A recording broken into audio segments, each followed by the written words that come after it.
European Central Bank today raised its key interest rate by 25 basis points in line with economists and market expectations. The ECB rate hike was in line with Wednesday's similar 25-point increase by the U.S. Federal Reserve.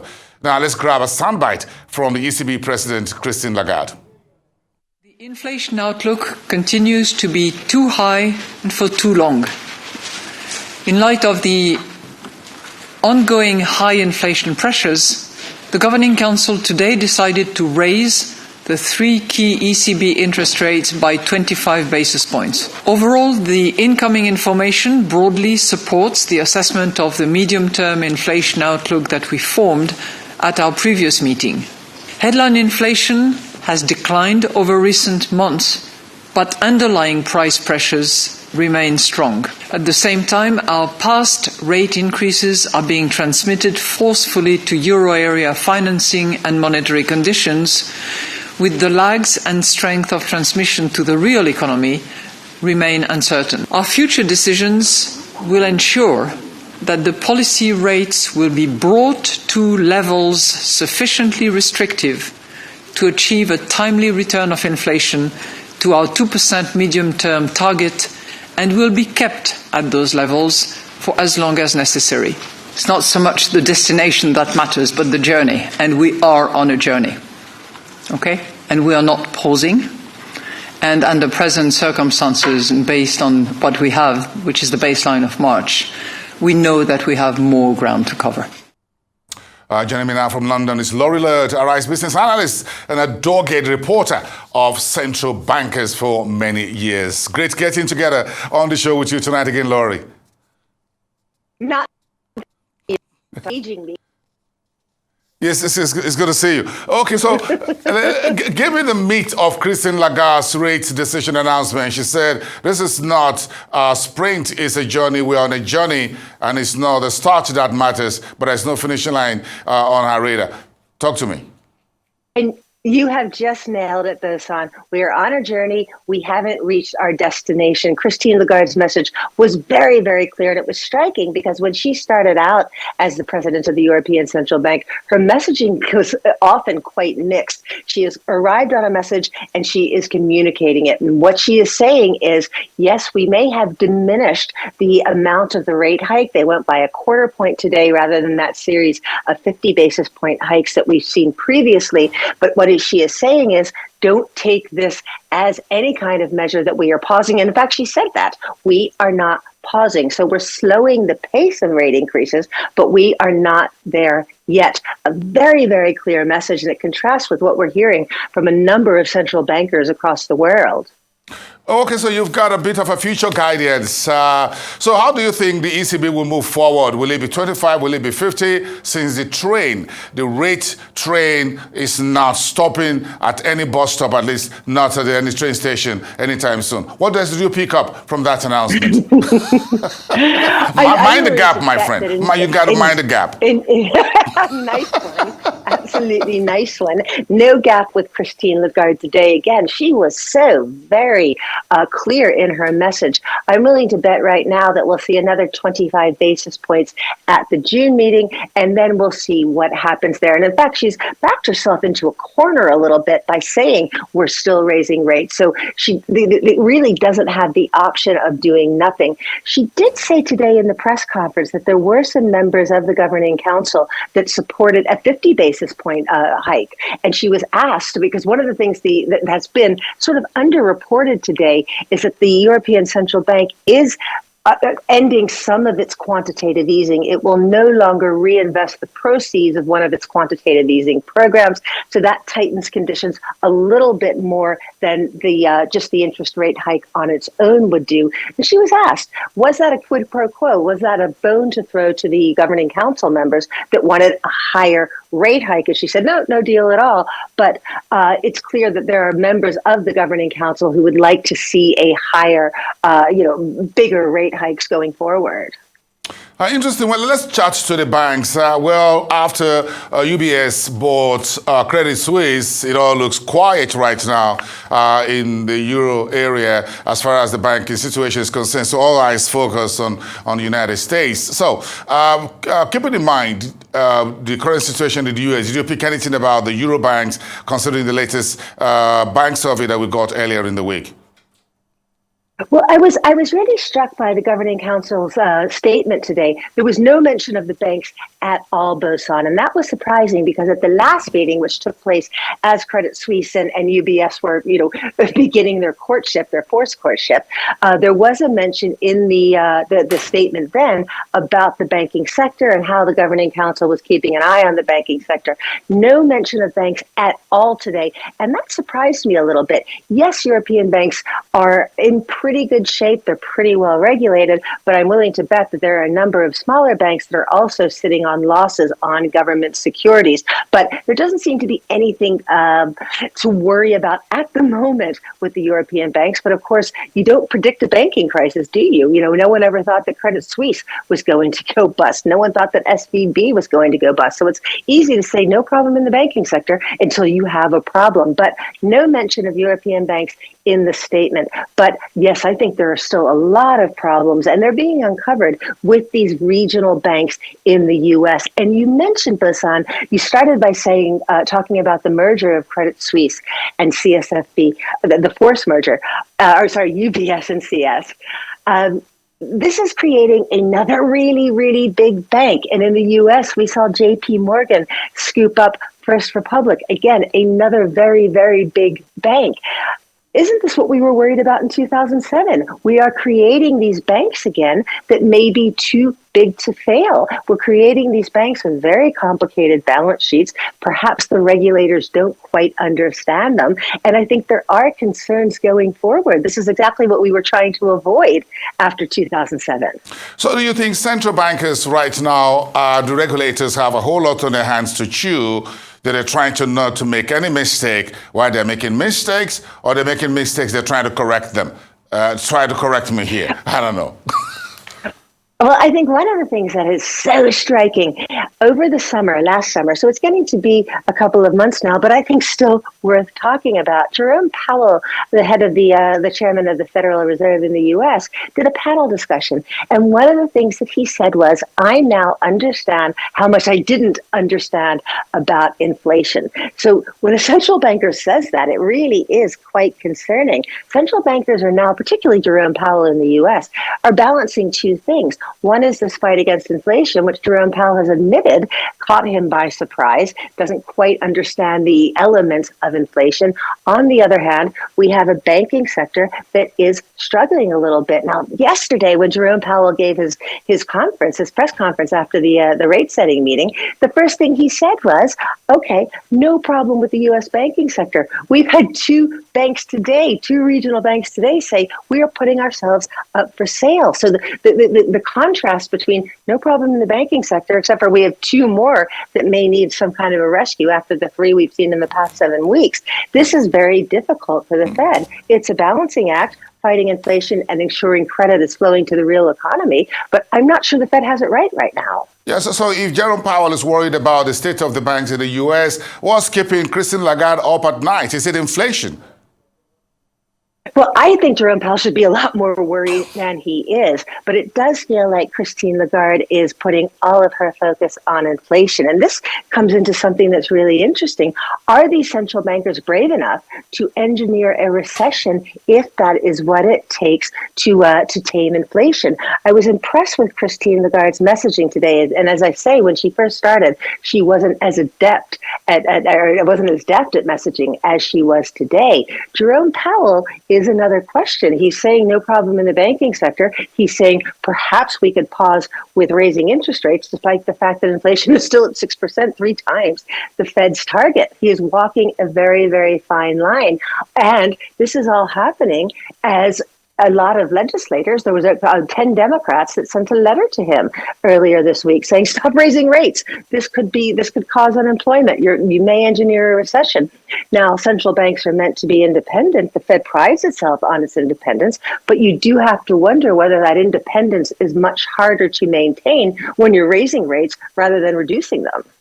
Well, it doesn't look like the markets are pretty happy with the state of things, as it were. Got a little bit nervous. You're looking at yields on the U.S. 4-week Treasury hits 5.84%. Are you scared, Laurie, as to whether we're back to 2007, whether we're going to raise rates and all that to the point at which things are going to get a little bit more shaky than where we are right now? I'm with you, Bosan. I am staggered about this Treasury bill auction today. Those 4-week bills went at 5.8% for a 4-week instrument. We have not seen this in a very long time. That suggests to you that demand simply wasn't there to get that auction away. 2-month bills did a little bit better. I think the problem here, I think what is concerning the market with this bill auction today is the debt ceiling. Is there a chance that there will not be agreement on the debt ceiling? Could there be a chance that America has to default on its debt? After all, we found out this week, Janet Yellen said that X day, the day that that borrowing ceiling may be hit, could be less than a month away. So I think that accounts for this unbelievable result on this bill auction. But it's something we need to worry about, and I think it's something that the markets have not taken it seriously enough. We have Democrats and Republicans who can't agree on anything. The chance of this going down to the wire, the chance of the debt ceiling not being agreed or raising the debt ceiling not being agreed, this is a real risk. Okay, so we've got the ADP numbers from the U.S. a few days ago. Now tomorrow is the Nonfarm payroll. So what's your preview of that? Well, the markets are looking for up 179,000. That would be lower than what we've seen over the past couple of months. The ADP were much stronger than that, but the ADP looks at private payrolls. Oddly, the ADP does not correlate all that strongly with the official numbers that we get from the Bureau of Labor Statistics that we will see tomorrow. I'm going to go out on a limb here. And I'm wondering if there's a very good chance that the Fed will have seen the manufacturing sector of the employment report before they considered rates yesterday. It used to be that they would get that manufacturing sector on a Wednesday before the Friday when we see the official numbers. I have to wonder if that's why Jerome Powell was so cautious. That's why he is saying this could be the last in the rate hikes. Maybe he knows something that we don't know about perhaps a weaker than expected report that we'll see tomorrow. Okay, so you're sitting out there in London. So how do you think all of this come together for the BOE? Interesting question. Very interesting question here. Things are looking okay. Look, the Bank of England was the sick man, wasn't it? We were lagging growth, lagging everywhere else. The numbers in England, the numbers in the Great Britain haven't been quite as bad as you would have thought. Now, inflation is much higher in the UK than it is anywhere else, at least at a headline level. Core is pretty much equivalent with the European Union and with the US. But because headline inflation is still north of 10%, the Bank of England has to move. I think the next move they will go will be 25 basis points. But we're seeing a lot of encouraging signals in the UK economy. We had mortgage approvals out this morning, much, much higher than what we had thought, much higher than anyone had expected. And that has been one weak spot over the past 6 months or so in the UK economy, the housing market. That's such a big element of the economy here. The signals are not as weak as you would think here in the UK. I think they will go 25 basis points. After that, we shall see what happens. It comes down to whether central bankers can withstand pressure. And I'm talking about, sort of implicit political pressure rather than explicit political pressure. But go back a couple of months, the chief economist of the Bank of England, a guy called Hugh Pill, did a speech, and he said something along the lines of, I don't mind raising rates. I don't mind not being popular. That's the weirdest thing I've ever heard from a central banker. If central bankers even say the word popular, you've got to worry about where they're feeling the pressure. We've got to deal with inflation. Look, it is going to be difficult to bring inflation down in the UK. Food price inflation here is much higher than anywhere else. That ties in a little bit with energy. You can't look at food in a vacuum. You need energy-intensive fertilizer to grow stuff. You need to transport this stuff. But inflation has proven to be much, much stickier here in the UK than it has been anywhere else. Yeah, I'm just wondering if I'm going to get a step into London, how many cups of coffee will I get without you say, hey, boss, there's inflation around here. The price of a cup of coffee is going higher. Yeah, you're going to have to save up before you come, my friend. But I'm happy to buy you a cup when you're here. Okay, great. As far as the market is concerned in spending and inflation and interest rate, are you seeing anything changing as we head down into out of this season? What the summer will look like for 2023? I think the equity markets are looking pretty good. I think that there are a lot of risks that probably have not been priced in. First is the failure to agree to raise or suspend the debt ceiling in the U.S. And I think that is a present danger. It's an immediate danger. And I'm surprised that the markets have not priced that in a little bit more. And I think that was the factor in this really odd bill auction today. We're seeing the bond markets price it in a little bit, not the equity markets. I think there's a long way to go there. I also think we need to keep our eye on these regional banks. There are a lot of problems out there. And I think there are questions to be asked going forward. And I think you and I will talk about this, in months and weeks to come about regulation. Has regulation failed in any way? How will regulation have to change? I think these are questions we'll be asking. But I think there is the potential for there to be some shocks to the equity markets.